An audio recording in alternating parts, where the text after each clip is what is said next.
Hello, dear listener. Welcome to the Future Seeds podcast. I'm your host, Cyprian, and in this show, I explore groundbreaking solutions to our world's unique problems by connecting seemingly unrelated fields such as technology, ecology, community, and spirituality. This is the second part of my episode with Phil Preston on committing business to purpose. In the second part, we'll be speaking of the relationship between purpose and performance. We'll be touching on the relationship between purpose and mental health too, as well as why it is important for society as a whole.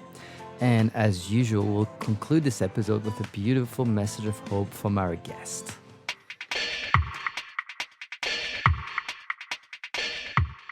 How do studies explain the performance and competitive advantage that seems to exist in companies that put purpose first? Yep, tough question. It's a very good one. There was one of the key studies that came out late last year that I think illustrates this the best was by, I forget who it was, a couple of people were at Harvard in association with some others. Their name escapes me. But what they did was they looked globally for the top performing companies over the previous 5 years, and they found 28 companies globally that year on year for 5 years had grown at an average rate of 30% or more for each of those 5 years.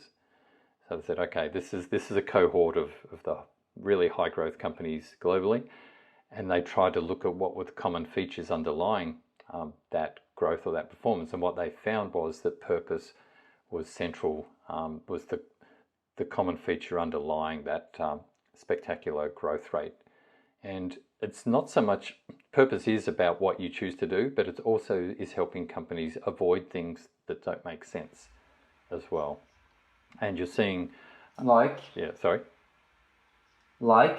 Well, I think if sometimes companies will see an easy revenue stream, like there might be a market opportunity somewhere that they could just go into, maybe they could go into easily without a lot of investment, but if it's contradictory to their purpose and the social/environmental outcomes they're really trying to achieve for society, it might they'll pull back. I know I don't have a really specific example, but I've got there's a US property company called Grosvenor where the CEO is on the record of saying, look, but by adopting our purpose and formalizing it, it helped us stay away from some things that we might have otherwise have gotten into. Now, we didn't specify what they were, but yeah, you said it's really helped in that regard. And one, locally in Australia, one of the more powerful things I've seen is where through the board down to the CEO, in the CEO's KPIs in this particular company, there was a mandate to help fix the social challenges at a shopping centre that they were managing. And so it wasn't just a wish list, it wasn't part of their philanthropic or responsible business agenda. They'd actually hard-coded it into the CEO's KPIs for the coming years because they saw this as a key challenge for their organisation. And once you start seeing, I guess, those purpose being embedded in real measurements, that's when I get super excited because that's when people are really taking good attention of it, and boards are accountable for it. If you set a purpose statement for your organisation, you should have some measurements behind it. You shouldn't just sort of set and forget. You've got to go the next step. I always find interesting, not illogical, but quite peculiar that until we write it, it doesn't exist. So all these things that are happening seems very natural and just humane. That's right. Although they're being applied until they're written on paper, they don't exist. And there's a few things. I remember Google led a study to try and determine what was the setting in teams that would make the most performant teams. And they couldn't find anything after spending millions of dollars. They couldn't find the common denominator to teams until they looked into the behavior of the leader of the teams towards their teammates. And it was all about providing psychological safety. Yes. And it always amazes me that we need to spend $50 million to figure that out. That's right. It's common sense, isn't it? So how do we rationalize? And I love that study. I think it was called Project Aristotle. And a I was reading about it actually last week again. I went back over my notes because it was saying, look, they sliced and diced their teams in so many different ways, but they couldn't figure out the common ingredient until they eventually worked out that it was, as you say, social sensitivity and psychological safety. Now, I think back to my grandparents on my father's side. They came out from England to Hobart in Australia back in, I think, the 1950s. They set up a corner shop, where they managed the business. They had everything to do with the business. They saw the customers every day. They bought the stock and so on.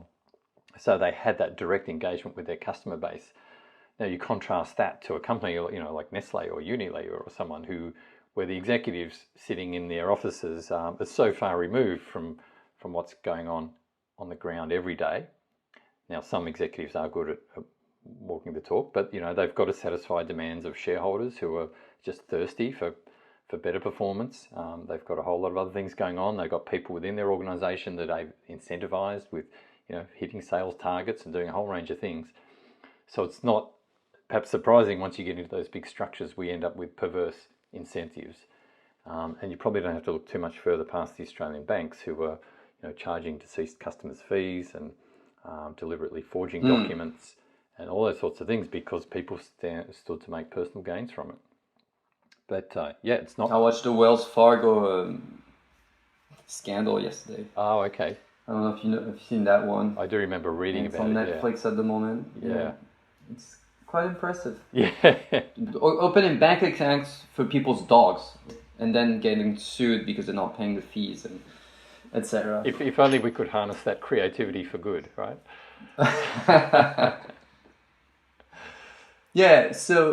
Purpose and meaning seems to have it's now being applied on large scales, on massive corporations, but it's been studied on an individual level for quite a bit, and it seems to have a lot of importance for individuals. Mm-hmm. To have purpose and meaning in our lives seems to be more important than what we realized until very recently. I'm thinking about the study. I think Tony Robbins speaks about this study on heart attack, and they tried to figure out why people get a second chance, and some don't. And they couldn't really, again, figure out the common denominator. They couldn't figure out what it was until they asked this type of question about meaning and purpose. And then they found a big variation in the numbers. People who had a meaning, a purpose to be here, seemed to get a second chance. So on that question of purpose and meaning related to mental health and depression in companies, do you have something to tell us? Well, first of all, let's talk about personal purpose and corporate purpose. So I know there's cities in the US such as Roseto, I think it's called Roseto, that's covered in the book 10,000 Hours by author's name escapes me. But yes, it was a town that was filled with Italian migrants who came from a quarrying region of Italy, and a lot of them settled in this new town that was a quarrying town, and they were sort of carrying on. And they had a really good social setup and civic structure. People would walk down the street and say hi to each other, and it might have been what Tony Robbins was referring to, because they really found it hard to find, well, what's the common denominator here? Why do they have such low incidences of heart disease when the rest of America is struggling, and so on. And it came down to that, I guess more community health and community relationships, and people having, I guess, as you say, seeing greater purpose in their lives. Now, the health, I'd say definitely there's health benefits there on many angles. The challenge with working in a corporate environment is that a company is never going to probably 100% match your values. Now, some people might get lucky, and they might absolutely love the place they work on every dimension. But I think the reality is there'll be trade-offs. So, and I know I've experienced it myself. Sometimes when you swipe your card and go in the door in my corporate days, you feel like you're leaving a little part of you just outside because you feel like there's some trade-offs being made when you go in. So the challenge for companies is to get the best out of it, to get the best talent and then get the best out of them, is to have a good, strong culture and set of values that attracts people. and therefore they get more out of those people in terms of productivity and creativity and innovation and so on. Now, I think purpose as a company, being the corporate purpose, is the ideal way to actually create a, I don't know what you call it, a North Star or an anchor that tells everyone what you're about. And I think if everyone has a very coherent view of what the purpose of the organization is, and then they can talk through it to say, well, what does this mean for me in my day-to-day job? You know, how does it influence our decision making? How does it influence the way we want to work with our customers? Then that is where the real power comes in. So yes, personal and corporate purpose are slightly different things, I'd say. Some people will get personal purpose through volunteering activities that their company brings them, and that's great, but that is a little bit different to the core purpose of the company itself. So I think it's an unrealized asset for a lot of companies, and it's unrealized because it's hard work. Like, this is culture and transformation stuff, but I'd say it's, you know, it'd be crazy not to be making these investments at this point in time. Interesting. I like this idea that it's always a little bit of a trade-off. Yeah. It's good to know. Yes. That's why I work for myself now. I don't have to make trade-offs every day. Only to myself. Only to your clients. Yeah. Oh, can you tell us some of the big clients you've worked with? I guess the industries, it's funny. I'll give you two industries I've worked with a bit. So one is in the insurance industry, and purpose is great in the insurance industry because there's a lot of leverage, you know, between if you can help reduce claims and reduce the size of claims, there's normally a big financial sort of kicker when you can do that. So been involved in sort of a couple of different insurance companies and helping their people to understand how purpose manifests and what strategies you can start building around it. So that's been great.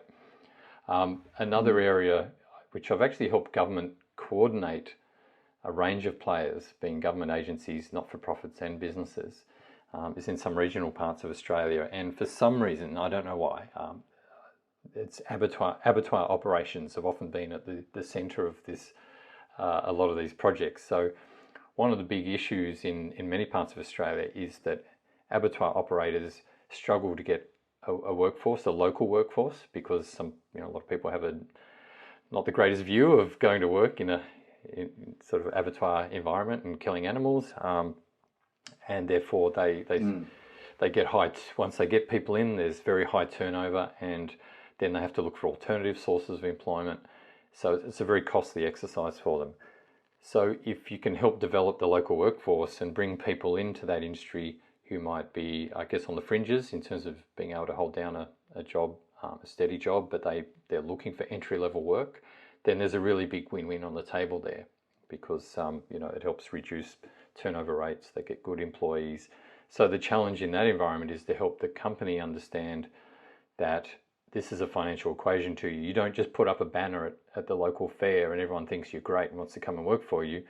You've got to understand your future workforce and figure out what their needs are and help address those needs if you want to tap into that workforce better. At the same time, on the community side, you've got to help set expectations. And I found community members would say, oh, that abattoir is a terrible place to work because of this, this and this. And I've often, for example, found in some cases they were talking about abattoirs in different states or different countries even. They weren't talking about the local one. So we had to help tell the stories of some people who'd gone on to some, like from social disadvantage into having really great careers and great lives. And, a lot of people working in one particular abattoir had investment portfolios that put mine to shame because they just worked hard and accumulated assets, and they had good family lives. And so, there's opportunity there as well, which the community doesn't always see. So, yeah, it's finding those win-wins, which is really exciting. Having the hunter, the business hunter's eye, the win-win. Where is it? Well, in that case, it actually takes a bit of courage from people in government to say, can we do this differently? Because it's very tempting just to say, well, let's go just with the old playbook, and we've got a problem, let's hire whoever it is, a Mission Australia or Salvation Army or someone, our usual partners, to come in and we give them money to work on that problem. But these things typically don't get solved in isolation. You need a whole, the whole ecosystem of support organisations and businesses around them working together. So that's the challenge and that's the opportunity. Yeah. Yeah. In one of your videos, you said this really beautiful sentence. Now we can look at our children in the eyes because we can convince them that there's a better and brighter future because we believe it ourselves. So I'd like to ask you, what is the future that you imagine, Phil? So my own purpose is around helping executives and leaders deliver purpose for that future of owning our collective prosperity.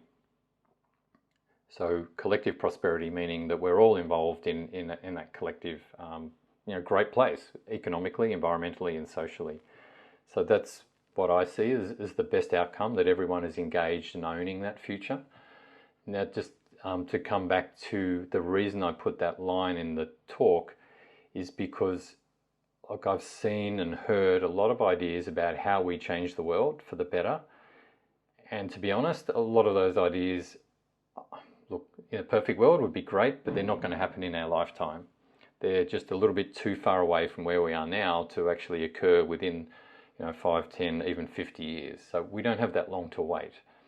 Now, this whole idea of connecting profit with purpose means shareholders are actually on board with these ideas. If you can grow business profitability and deliver purpose at the same time, then that's a huge win-win. And that's something we can do today. And there shouldn't be, I don't see any reason why there should be resistance to that idea.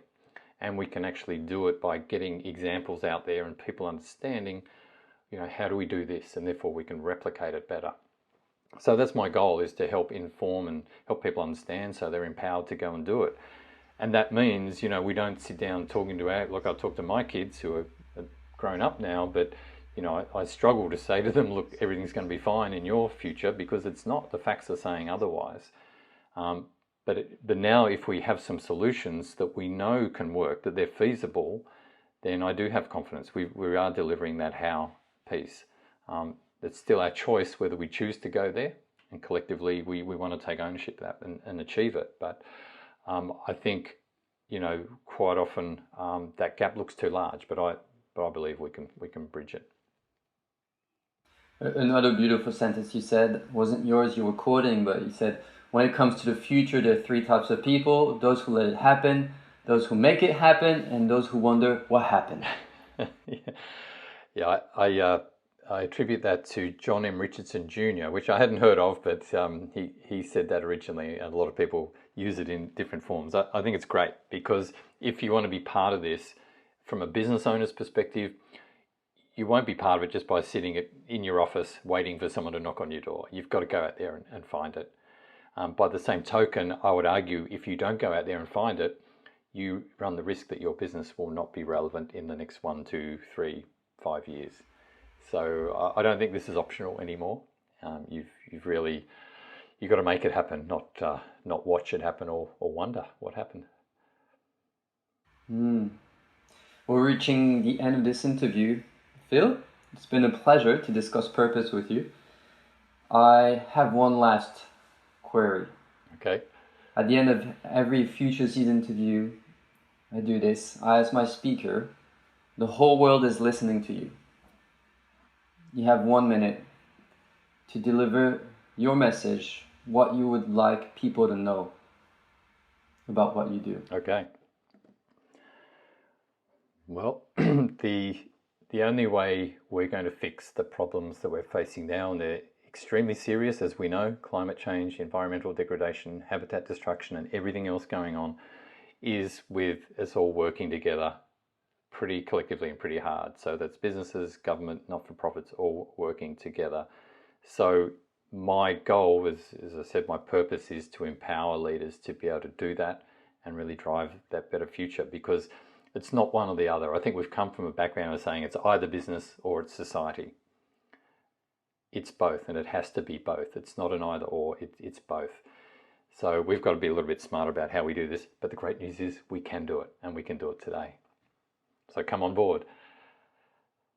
Thank you, Phil. That was wonderful. Everyone, that was Phil Preston. If you want to find Phil, he's on philpreston.com.au. He wrote a book Connecting Profit with Purpose. I want to read it. Hope you will too. Can people find you anywhere else? They'll find me on LinkedIn under Phil Preston. You'll find philpreston.com.au is where you can also find me. And I'd love to hear from anyone who wants to talk about profit with purpose. Thanks, Phil. Great. Have a really nice day. Thank you. You too. I hope you enjoyed this episode. Don't hesitate to send us some feedback at info@futureseeds.news. We'd love to hear from you. Don't forget to subscribe to the Future Seeds podcast on your favorite app or through our newsletter on www.futureseeds.news to get notified of new episodes.